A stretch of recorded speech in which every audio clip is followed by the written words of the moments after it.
Салам Сулайым. Мен курсума куш келдиң. Мен курсумду көрүп атсаң, демек сенде ой бар.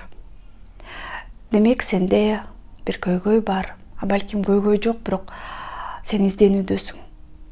Балким сен өзүңдү таппай атасың. Балким мен бул дүйнөгө эмнеге келдим? Мен эмнени каалайм? Мен эмне сүйүнтөт? Мен эмнеге сүйүнөм? Деген суроолор жаралды сенде. Курсту көргөндө сен ушу суроолордун баарына жооп бересиң. Өзүң. А бирок бул курс башталаарда мен сага бир нерсе айткым келет. Ооба, курста аябай сол нерсенин баарын айтып бергем. Кантип кийиниш керек, кантип туура өзүн алып жүрүш керек, кантип өзүнүн кемчиликтерин оңдобосо болот, кантип териге кам көрүш керек деге айтпай эле коеюмчу, аябай сонун тема бар. Бирок бунун баары сага бир гана учурда жардам бербейт. Эгерде сен өзүңдү сулуу, сүйкүмдүү, акылдуу, мээримдүү, бактылуу болоруңа ишенбесең. Сен сүйүктүү болушуң керек. Сен сүйүктүү болууга милдеттүүсүң. Бирок ага эч нерсе көз каранды эмес. Сен сүйүктүү болуш үчүн бир өзгөчө бир шарттар кереги жок. Сен сүйүктүү болуш үчүн эртең деген сөздү унутушуң керек. Сен бактылуу болуш үчүн анан деген сөздү унутушуң керек.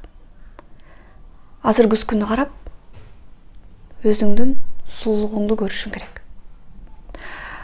Мен дагы өзгөргөндө, мен дагы ой жүгүртүм өзгөргөндө гана мен бактылуу сездим өзүмдү. Ар бир айдын жанында сен сулуусуң.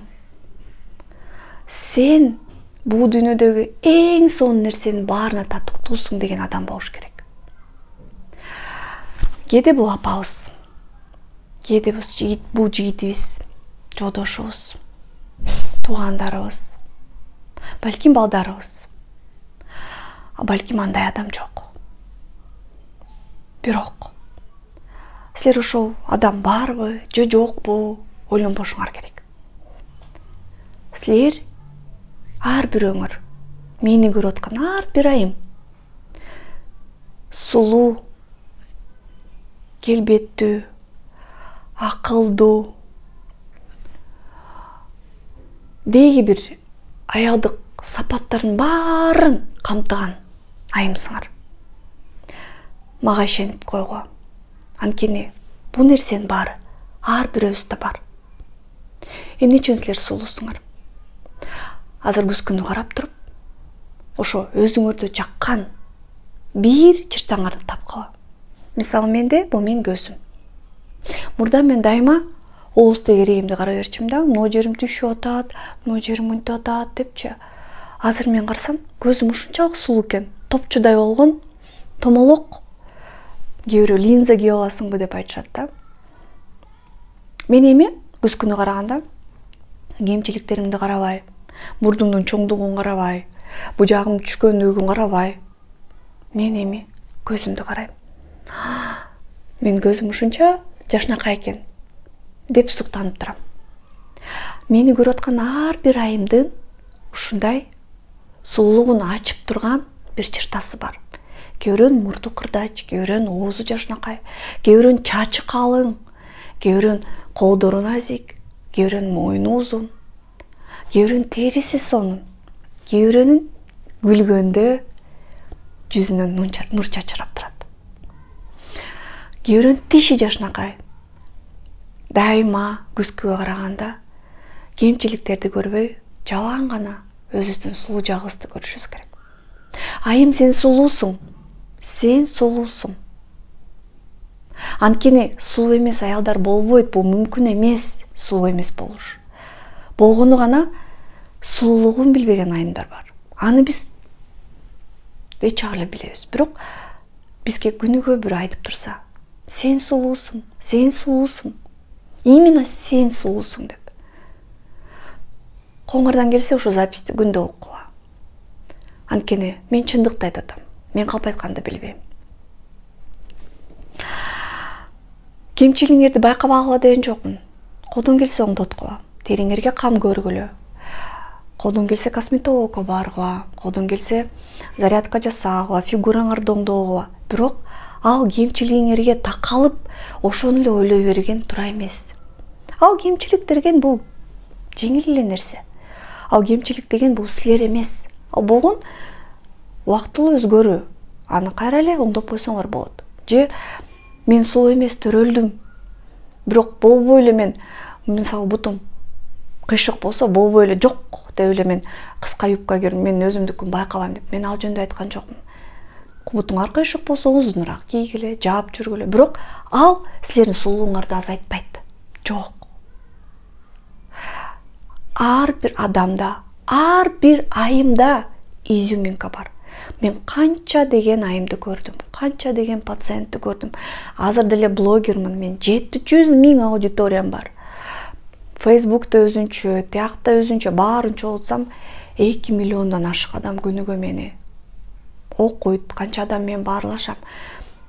Ошонун баарын өзүмөн өткөрүп мен бир нерсени түшүндүм. Ар бир айымга ишеним гана керек экен. Бизде кичинекей кезден баштап эч ким айтпайт сен сулуусуң деп. Кызым, сен ушунча мөлтүрөгөн жашынакайсың деп эч ким айтпайт. Кызым, сен эң жакшы нерсеге татыктуусуң деп эч ким айтпайт. Кызым, сен кийингенди үйрөнүшүң керек. Сен буну үйрөнүшүң керек. Сен буну үйрөнүшүң керек. Бирок сен сулуусуң. Сен аны дагы сулуу болгонго үйрөнүү кереги жок. Сен аны элдерге туура көрсөтүүгө гана үйрөнүшүң керек. А сулуу сен и так без этого сулуусуң. И так без этого биз сени жакшы көрөбүз. Сени бул дүйнөдө ар бир адам жакшы көрүш керек. Анткени сен ошого татыктуусуң деп бизге ким айтат? Жок. Биз андай чоң ойбойбуз. Анан турмушка чыкканда сен сулуусуң жаным, сен сулуусуң. Сен ушунчалык сулуусуң, карачы. Сени карап эле суктангым келип атат деп бизге ким айтат? Жок.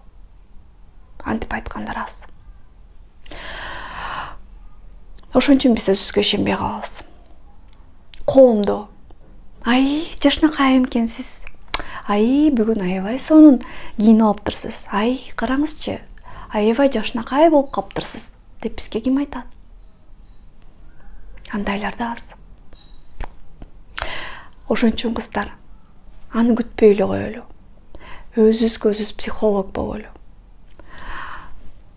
Кааласаңар күнүгө ушу видеону көргүлө.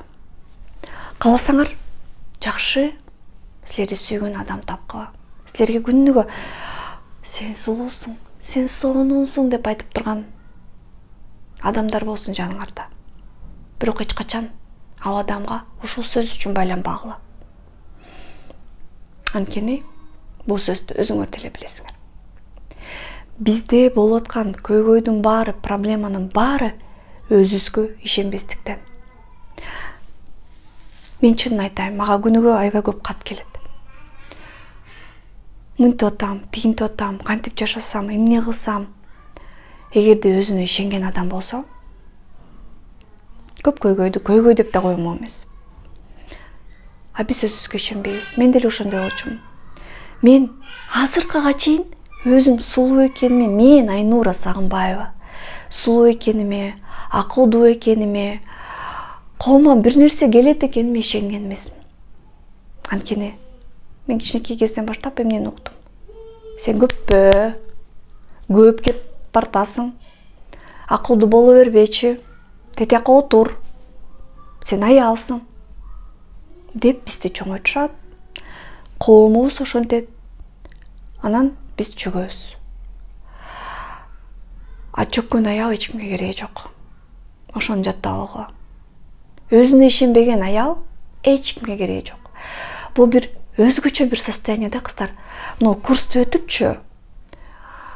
Кудайым ар бир өңүргө ушул состоянияга киргенге мүмкүнчүлүк берсин. Бул состояниядагы айымдар силер көрүп аткан, балким силер билген бактылуу айымдар ошол состоянияда жүрөт да. Бул өзүнө ишенген айымдар. Бу тарсылда бизнесим бар, анан мен чечем, мен деген эмес. Жок, тескерисинче ошондой айымдар ичинде жалгыздыкты сезет, ичинде боштондукту сезет. Боштондук эмес, тескерисинче ичинде байланып турат. Ичинде эч нерсе болбогон калганда пустота сезет. Сырттан эмес сулуулук, сырттан эмес эркиндик, сөздөн эмес эркиндик. Бизди өзүбүздү алып жүргөндөн эмес. Эркиндик бул ичиндеги сезим. Айымдар, айым, алтыным, менин жанымда курбум бар. Ал күнүгө мага: Айнура, да ты красотка, да ты посмотри на себя в зеркало, какая ты красивая деп айтып, мага аябай өтө чоң жардам берди.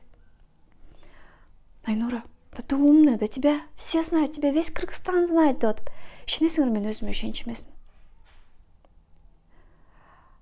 Силердин жаныңарда андай адам жок болсо, мен айтам: ты красотка. Аябай кудусуң. Анткени сен ушу курска жазылдың, сен изденип атасың. Сен өзүңдү табайым деп атасың. Сен сулуусуң. Анткени ар бир айымда бир нерсе бар. Сен болгону ошону ача албай атасың өзүңдү. Сен сулуу экениңе ишенсең эле ошол ачылат, тырс этип эле. Сен мээримдүүсүң. Анткени ар бир аялда мээримдүүлүктүн уругу бар. Курсту өткөндөн кийин сенде бир нерсе тырс деп күйүш керек да. Анан акырындап өзгөрүүлөр башталат. Бул оор, ыйлайсың, кыйналасың. Көп нерседен өтөсүң. Бирок мен сен жаныңда болом дайыма. Мейли байланыша албасак дагы, мен ушу видеомду көрүп, өзүңө ишенишиң керек. Анткени сөздүн күчү, ишенимдин күчү ушунчалык күчтүү, сыйкырдуу, ушунчалык касиети чоң. Мен макулмун, мен эчтеке колуман келбейт, мен жаманмын десең ошондой боло бересиң. Ошол себептен өзүңдү сүй, өзүңө ишен, өзүңдү ач, өзүңдү түшүн. Ошондо көзүң ачыла түшөт. Экинчи дем берилет сага. Жашоо көзүңө башкача көрүнүп баштайт. Бунун баарын мен өзүм өткөм.